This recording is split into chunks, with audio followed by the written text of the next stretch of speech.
各位同学讲了这么多，你们觉得7代进站有可能是出什么颜色呢？除了基本的白蓝黑色、白色、蓝色嘛，恁做嘛？恁在外面男性的看男性到底哈，恁别的就吃挡车啊哈，恁做嘛的骑挡车啊？阿姨我都给你卡出来哈，MTU 的卡出来哈。所以说呢，有些女性呢，她会骑挡车的。这些男生呢，你们那边大学生，你们这妈宝呢，你们还不会骑挡车呢？恁做嘛的只要骑拖拉机的哈，你要超我没有？隔天出来就是换我超你了哈，我超死你啊！你们这臭小瘪三呐！或者说我是一个比较男性化的女性，或者说我是一个敢打就打、敢爱就按、敢做就够、敢分就分、敢滚就滚的女性哦，所以她会选择接近比较自己个性的女性车型哦。例如说 Limi 这种车呢，因为这个时候的雅马哈呢，已经将它的本色系已经从红色呢走到blue蓝了哈，blue蓝就像你之前推出那个什么50周年、60周年、70周年、80周年、100周年的纪念版那个限量嘛，贴纸改一改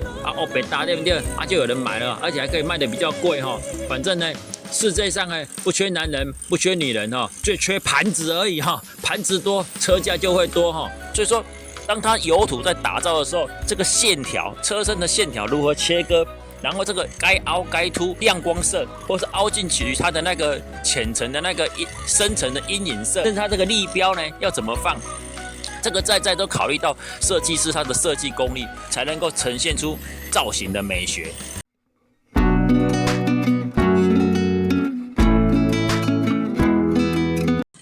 大家好我是迪赛哥台湾呢早期的摩托车呢，可以说是每个人家里必备的你不一定有汽车你不一定有脚踏车但是呢，你一定会有一台摩托车所以说摩托车这种东西呢，变成是男人也需要，女人也需要上班也需要出去游玩呢，一家呢3贴4贴那是很正常的不然以前不会有野狼5贴这种东西但是呢，你买车呢，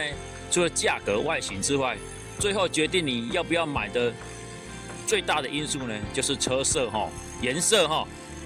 颜色color 不是那个颜色冒白想color 颜色颜色这种东西呢，有时候会决定，甚至会影响到你要买 Y 加还是买 K 加，或是买 S 加因为有些颜色它就没出它有些它就没有这个颜色它没有这个颜色，你当然没有这个好的颜色，你就不会想要买这台车早期呢，雅马哈的机车呢，可以说呢，它就是靠女人起家的靠女人热卖没有女人没有今天的台湾商业机车没有女人的赞助台湾商业机车不会茁壮没有女人台湾商业机车今天不会变成老三了，所以有了女人，台湾商业机车才变成老三台湾先生机车会变成老三也是因为女人的关系讲的好像有点怪怪的没关系我们回来正题这台是进站3代它有出红色进站2代呢也有出红色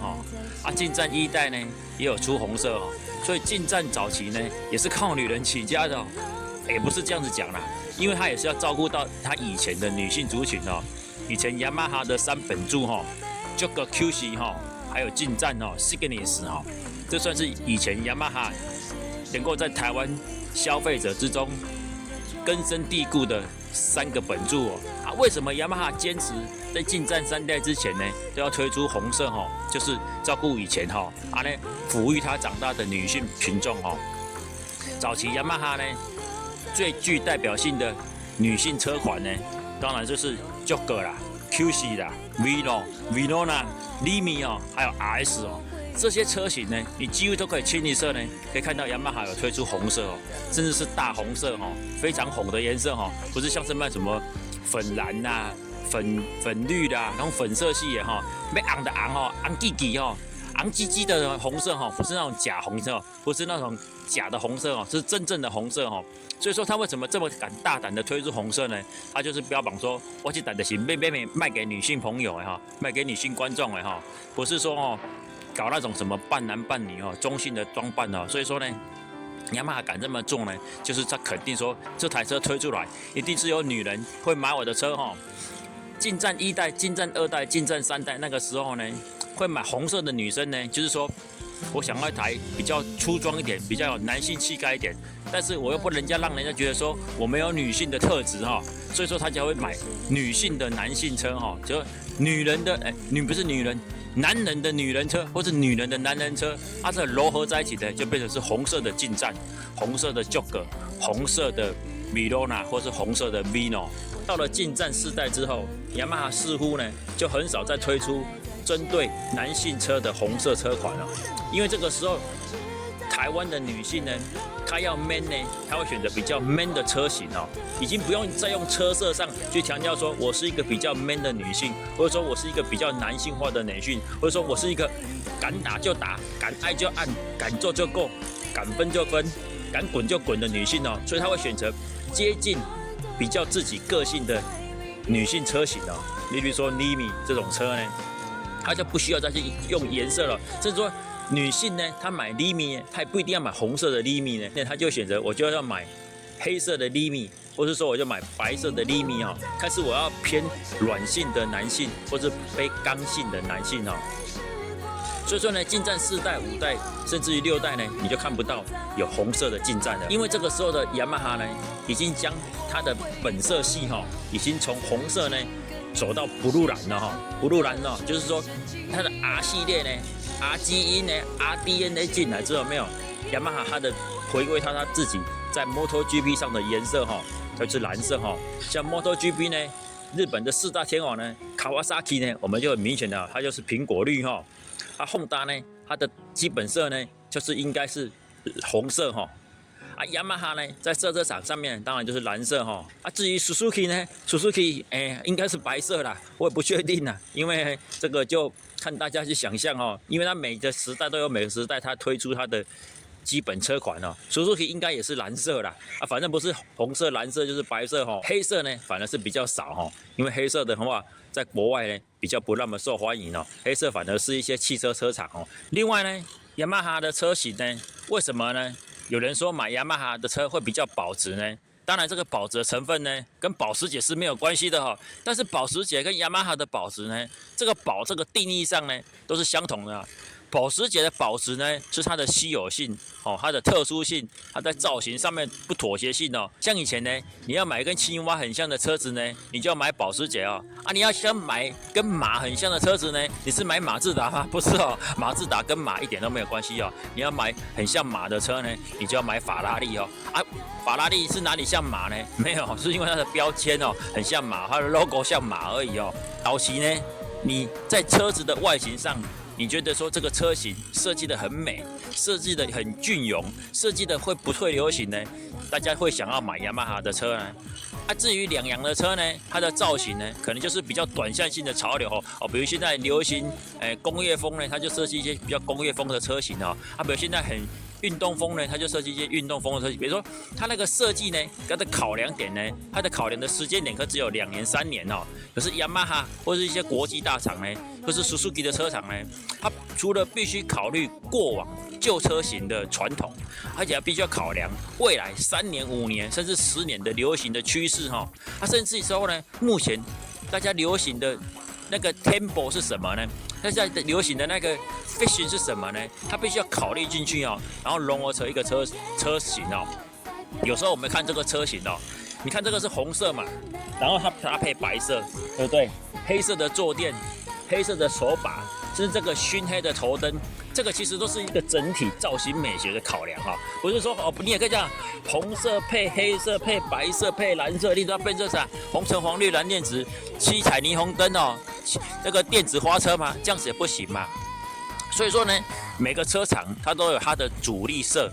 每个车型也有它的主力色。所以说，它今天推出来的车型，它是针对 for man 或是 for man、for woman、for sport 或是 for story， 对不对？每个车型它都有它的历史、它的传统。所以说，当它油土在打造的时候，这个线条、车身的线条如何切割，然后这个该凹该凸出来的，它有那个凸出来它的那个亮光色，或是凹进去它的那个浅层的那个深层的阴影色，也像这个浅层的阴影色，它就用深的，然后凸出来的亮面会造成它的车身折线这个时候它要搭配什么色，甚至它这个立标呢要怎么放，这个在都考虑到设计师他的设计功力，所以说呢，车型配它的主力色哦，比如说雅马哈现在的车型，它的主力色是蓝色，所以它车身的线条的切割搭配光线的照射出来的，就会呈现出它该呈现的蓝色。你不能说在这个地方面积很大，结果你搞一个黑色，你黑色面积很大，这个黑色就没有意义了当这个地方面积很小，它就用一些比较突出的亮色哦，比如说亮蓝亮红，然后搭配它大面积的黑色涂装，这样子渐层的车色上才能够呈现出造型的美学。所以说，雅马哈当初他在设计进站的时候，一开始敢推出1代、2代、3代，敢推出红色，他在色泽上的选择跟车身线条的选择上，他一定会搭配红色这个线条。所以说，为什么当初红色的进站有人买，就是说这个红色它设计的得宜，它设计的美观，甚至说它设计的能够让男性能够接受，让女性也能够接受。所以说，不是说你想推出红色就红色你本身的车型有红色的基础，本身的车身的车色的搭配有红色的基础，所以你看一下红色配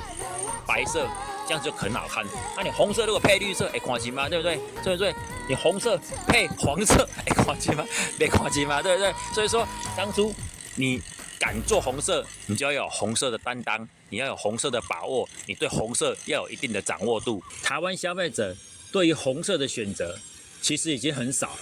大家现在几乎上已经不会再去选择红色了。红色这种东西以前代表的是 sport， 以前代表是热情，以前代表是速度现在的速度呢已经变成是稍纵即逝了，因为自从有了高铁之后，没有大家好像觉得白色比较像速度白色这种东西像白云一样像台风一样反而比较像是真正的速度颜色所以红色这种东西目前呢已经很少来代表是速度了而且呢，现在台湾的消费群众有没有女性呢？以前说我买一个接近红色的男生车就代表我是一个比较 man 的女性当然后来呢又转型说呢，我要买一个比较像女性偏中性的车型呢，比如像Limy这种车型呢，我是比较刚硬的女性我是女生车，但是我不要像那个娃娃车一样像 Verona 那种小兵或者像 Vino 像 QT 那种一看起来就是女人的车我要买一台呢，你觉得好像是男生的车结果车主走过来呢是一个很 man 的女生这样子他的目的就达成了，所以他就会买Limy那种车呢。但是到了现在呢，现在的女性她要选择比较男性化的车呢，她已经不跟你搞这种暧昧的这一套了我不要像女生的车色，我不要像男生的车色，我不要像女性偏中性的车型您知道吗？您知道外面男性的看男性到底您别的吃挡车您知道吗？骑挡车阿姨我都给你骑出来MT 我也骑出来所以说呢，有些女性呢，她会骑挡车的。这些男生呢，你们那边大学生，你们在妈宝呢，你们还不会骑挡车呢，但是人家已经在骑 R15人家在骑 R3的，甚至呢骑那种重机的女性呢都有但是呢，女性终究是女性她的车重。她的不是车重，女生不能讲车重体重女性的体重呢，她可能就只有55到60超过60也可以叫大口袋呢，对不对？你男生超过90可以说你好壮超过100才叫大口袋可是女生她就很不公平为什么世界上这么公平呢？超过60公斤就叫我大口袋了你们男生呢超过100公斤才叫大口袋啦，对不对？所以说呢，他就是要强调说他不是大口袋所以他就要减重既然他体重都不到60呢，你就要骑一台200公斤的车，你是被他吊死你所以说呢，女性呢，她在选择挡车上呢，她就比的时候，她就只能选择大概车重的1倍就是说，她本身如果是60公斤呢，她可能就是选择大概120公斤顶多到130公斤的挡车呢，就是她的极限了。所以说，为什么 R15呢跟 MT15呢会有这么多女性呢想要投入她的怀抱在 MT15、R15还没有普及之前呢，最多女性的车主呢，可能就是 KT 或是说现在的 CT125这种比较轻型的轻档车呢，这种车型让它能够休闲呢最重要是还 CT125还可以挂菜篮这样子呢不会说少了一个置物箱包包啦、相机啦，或者说它本身的出游的一些东西呢没有地方放所以为什么 CT125会有这么多女性会买的原因，就是说它既然又有挡车的特性，然后又有一些柔性的色彩哦，比如说土黄色啦、白色啦，或是说一些比较靠近女生那种沙色啊。然后呢，IE5呢跟 MT5呢，就是说比较追求速度感的女性呢，在车重上它也能够复合。然后本身它有一个人强调说，林卓嘛的只要骑夸拉机哈，然后呢，你要超我没有？隔天出来就是换我超你了哈，我超死你啊！你们这臭小瘪三呐！到了后来呢，比较 man 的女性呢，她就觉得说，我就直接买挡车就好了。所以说呢，红色的进站就从此消失了。各位同学讲了这么多，你们觉得期待进站有可能是出什么颜色呢？除了基本的白蓝哦，黑色、白色、蓝色外，你们觉得期待进站有可能出什么颜色呢？不要再跟我讲说什么，除了白蓝之外，就是消光黑、消光白、消光蓝哦，那还是同样的白蓝哦。我觉得呢，商业机车呢，在期待进站上呢，其实呢，可以再推出一些比较特别的颜色哈，唤醒大家对以往进站的一些记忆哈。当然啊，你会担心滞销，没有关系，你的限量的好吗？限量还可以再加价，好不好？就像你之前推出那个什么50周年、60周年、70周年、80周年、100周年的纪念版哦，你的限量嘛，贴纸改一改，